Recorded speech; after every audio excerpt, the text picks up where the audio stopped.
ప్రేక్షకులకి నమస్కారం. గోపురానికి స్వాగతం.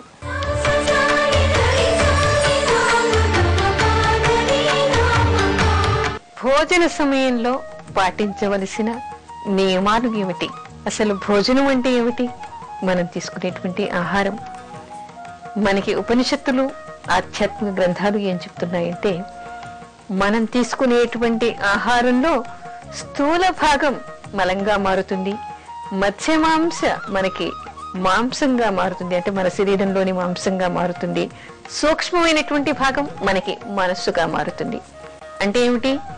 మన శరీరానికి రక్త మాంసాలు రావటానికి, మన మనస్సు పనిచేయటానికి మనం తీసుకునే ఆహారమే దానికి ప్రధానంగా చెప్తున్నారు. అంటే మనకి ఇంకా ఆధ్యాత్మిక గ్రంథాలు చెప్పేటువంటి విషయం ఏమిటంటే, తినేటువంటి సమయంలో, వండేటువంటి సమయంలో కూడా మన ఆలోచనలు, మాటలు మంచిగానే ఉండాలని, వంట చేసే వాళ్ళు కూడా భగవద్ ధ్యానం చేస్తూనే వంట చెయ్యాలని, లేదా వంట చేసేటువంటి వాళ్ళు ఎలాంటి ఆలోచనలతో చేస్తారో ఆ వంట మీద ఉన్నటువంటి ప్రభావం, ఆ ప్రభావం తినేవాళ్ల మనసుల మీద కూడా ఉంటుందిట. అది పక్కన పెడితే మరి తినేవాళ్ళు పాటించవలసిన నియమాలు ఏమిటో కూడా తెలుసుకోవాలి. ఆహారం మనకి మన మనస్సుగా మారుతుంది, మన ఆరోగ్యాన్ని కాపాడుతుంది, తద్వారా మనకి ఆయుష్ని ఇస్తుంది, ఆరోగ్యాన్ని ఇస్తుంది. అంటే మనం దాన్ని ఎంత పవిత్రంగా భావించాలి, ఎంత పవిత్రంగా తీసుకోవాలి. పూర్వకాలం ఏం చేసేవాళ్ళు? భోజనం చేసే సమయంలో కింద కూర్చుని భోజనం చేసేవాళ్ళు, ఆవు పేడతో అలికేవాళ్ళు, ప్రతి కంచం దగ్గర లేదా విస్తరాకు చుట్టూ కూడా ముగ్గులు పెట్టేవాళ్ళు. దేనితో? మనకి శుద్ధతో ముగ్గులు పెట్టేవాళ్ళు. ముగ్గులు పెట్టడం వల్ల ఏమిటంటే, అక్కడ సున్నంతో, సున్నపురాయితో ముగ్గులు పెట్టడం వల్ల సూక్ష్మ క్రిములేవి కూడా విస్తరిలోకి రాకుండా ఉంటాయని. ఆ తర్వాత ఆవు పేడతో అలకటం వల్ల, ఆవు పేడలో ఏముంటుంది? పెన్సిలిన్ లాంటిది ఉంటుంది.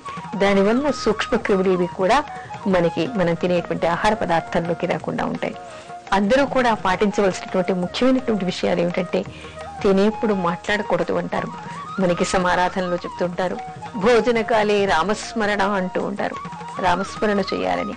ఎందుకు రామస్మరణ చేయాలి అంటే, మనస్సు మనకి ప్రశాంతంగా ఉండాలి. తినేప్పుడు ఇక్కడ సైంటిఫిక్ గా కూడా కొన్ని విషయాలు మనం చెప్పుకోవాలి, కేవలం ఆధ్యాత్మికంగానే కాకుండా.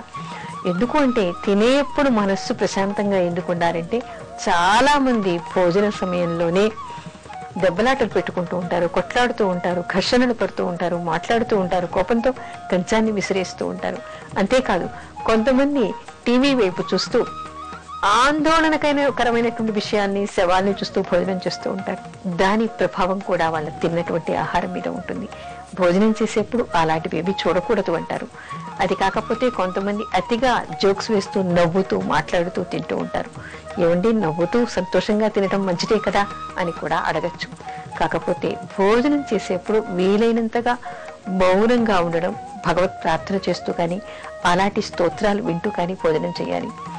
ఎందుకు అంటే, ఎక్కువగా నవ్వటం వల్ల లేదా ఏడవటం వల్ల కూడా తిండి మీద, మనం తిన్నటువంటి ఆహారం మీద దాని ప్రభావం ఉంటుంది. ఒక్కోసారి ఎక్కువగా నవ్వుతూ కానీ, జోక్సేస్తూ కానీ, మాట్లాడుతూ తిన్నప్పుడే అవుతుంది, పలమారిపోతుంది. మనం తినేటువంటి ఆహారం మనకి అన్నకోశానికి కాకుండా ఊపిరితిత్తుల్లోకి వెళ్ళేటువంటి అవకాశం ఉంటుంది. అలా ఊపిరితిత్తులోకి వెళ్ళినప్పుడు గాలి ఆడక, ప్రాణవాయువు అందక, ఆక్సిజన్ అందక తల్లడిల్లిపోయి ప్రాణాలు పోగొట్టుకున్న వాళ్ళు కూడా చాలా మంది మనకి కనిపిస్తూ ఉంటారు. అంటే ప్రాణాపాయ స్థితి ఉంటుంది అక్కడ. మరి పసిపిల్లలు ఉంటారు, వాళ్ళకేం తెలియదు కదా, ఏదేదో మాట్లాడేస్తూ తింటూ ఉంటారు.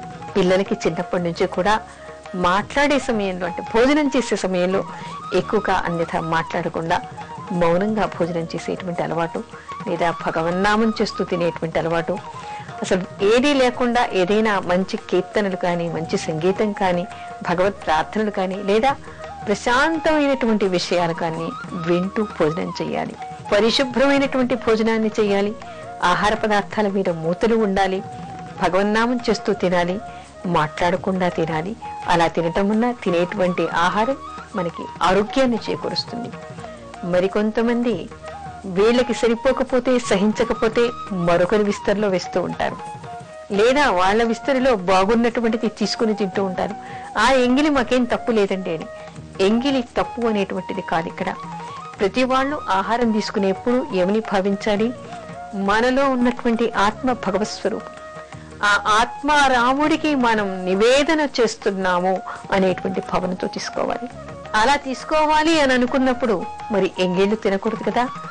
ఎవరు ఇంకొకరి ఎంగిలి తినకూడదు. ఎంతటి ఆత్మీయులైనా సరే, ఎవరైనా సరే, ఎంతటి దగ్గరి వాళ్ళైనా సరే, ఒకరి ఎంగిలిని ఒకరు తినకూడదు అనేటువంటి నియమం ఉండాలి. అలా తిన్నప్పుడే ఎవరి ఆరోగ్యాన్ని వాళ్ళు బాగా కాపాడుకోగలుగుతారు. అంతేకాదు, కొంతమంది వంట పాత్రల్లోని పదార్థాన్ని కుడి చేత్తో ఎడం చేత్తో కూడా వేసుకుంటూ ఉంటారు. కుడి చేత్తో అయిపోయింది కదా అని చేత్తో ఊడ్చేసుకుంటూ ఉంటారు. అలా చేయడం చాలా దోషం అని చెప్తారు. ఎందుకు అంటే అన్నపాత్ర, అన్నం అంటే అన్నమనే కాదు, పదార్థాలు ఏవైనా కూడా అన్నంతో సమానమైనటువంటివి.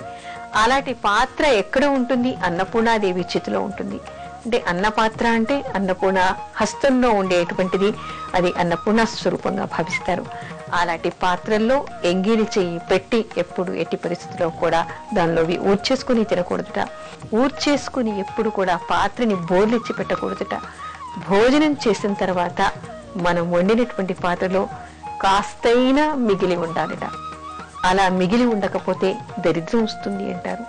దానికి కారణం ఏమిటంటే మన దేశ సాంప్రదాయంలో మనకి అతిథిని భగవంతుడిగా మనం భావిస్తాం. ఏ సమయంలో ఏ అతిథి వస్తాడో ఇంట్లో ఏది లేదు అనకూడదు. ఎప్పుడు ఏ వేళన ఒకళ్ళు వచ్చినా కూడా గుప్పెడు మెతుకులు పెట్టడానికి పాత్రలో ఉండాలిట. అందుకని చెప్పేసి తప్పనిసరిగా పాత్రను బోలిచ్చేలాగా ఊడ్చేసుకుని తినకూడదు అనేటువంటి మాటను చెప్తారు. ఇలాంటి నియమాలన్నీ కూడా భోజనం చేసేప్పుడు పాటించాలని మనకి శాస్త్రం చెప్తోంది.